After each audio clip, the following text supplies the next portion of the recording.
शक्तीपीठ महामार्गाचा द्राक्ष उत्पादक शेतकऱ्यांवर फिरवणार नांगर। आंब्याच्या टक्केवारीच्या नादात करकंब येथील द्राक्ष उत्पादक शेतकरी जाणार मातीत।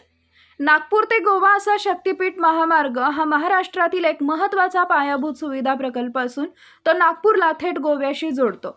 सुमारे 802 ते 856 किलोमीटर लांबीचा हा 6 पदरी द्रुतगती मार्ग 12 ते 13 जिल्ह्यांमधून जातो। हा मार्ग विदर्भ, मराठवाडा, पश्चिम महाराष्ट्र आणि कोकणाला जोडणार आहे, ज्यामुळे सध्याचा 20 तासांचा प्रवास केवळ 7 ते 9 तासांवर येईल। परंतु या शक्तीपीठ महामार्गामुळे असंख्य शेतकऱ्यांची पिकं मात्र मोडीत निघणार आहे। जसे आपण म्हणतो की नागपूर म्हटलं की नागपूरची संत्रा, कोकण म्हटलं की नारळ, त्याच पद्धतीने पंढरपूर तालुक्यातील करकंब हे गाव म्हटलं की द्राक्ष उत्पादक शेतकऱ्यांचं गाव म्हणून ओळखलं जातं।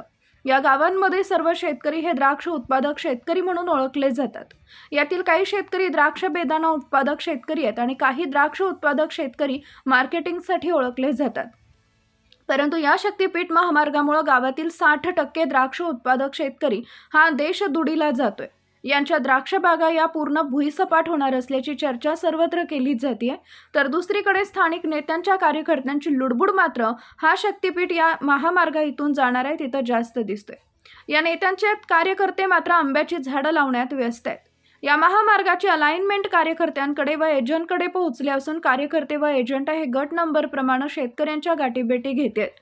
ज्यांच्या शेतातून शक्तीपीठ महामार्ग जाणार आहे ते शेतकऱ्यांची गाठीभेटी घेतात आणि आम्हाला या रस्त्याबद्दल सर्व काही माहिती आहे, तुम्ही काही टेन्शन घेऊ नका, तुम्हाला खूप पैसे कमवून देतो, तुमच्या रानात आता आम्ही आंब्याची झाडं लावतो आणि तुम्ही काहीही खर्च करायचा नाही, आम्ही फक्त सांगेल ते करा। आम्ही आंब्याची झाडं लावल्यानंतर त्याचा मोबदला मिळेल आणि तो मोबदला आम्हाला 70% आणि तुम्हाला 30% देण्यात येईल।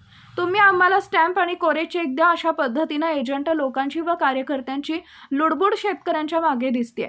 ही टक्केवारी ठरवली जाते व शक्तीपीठ महामार्ग ज्या गटातून जातोय त्या गटामध्ये आंब्याची झाडंही लावण्याचं काम मोठ्या प्रमाणात सुरू आहे।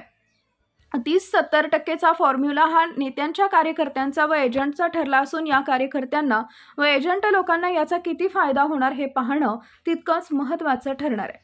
परंतु दुसरीकडे द्राक्ष उत्पादक शेतकरी आहेत त्यांचं काय? हे एजंट लोक आणि कार्यकर्ते आंब्याच्या टक्केवारीवर पैसे कमवतील, परंतु पोटच्या लेकरासारखी द्राक्ष शेती या शेतकऱ्यांनी जपून या शेतीचं संगोपन केलं, त्याच्यावर मात्र नांगर फिरवून द्राक्ष शेती ही भुईसपाट करण्याचं काम एजंट लोक करतात। स्थानिक पुढाऱ्यांचे कार्यकर्ते एजंट हे टक्केवारीवर पैसे कमावतील, पण शेतकऱ्यांच्या डोळ्यासमोर त्यांच्या द्राक्ष बागेमध्ये नांगर फिरवल्यानंतर त्या शेतकऱ्यांच्या डोळ्यात नक्कीच पाणी येणार आहे।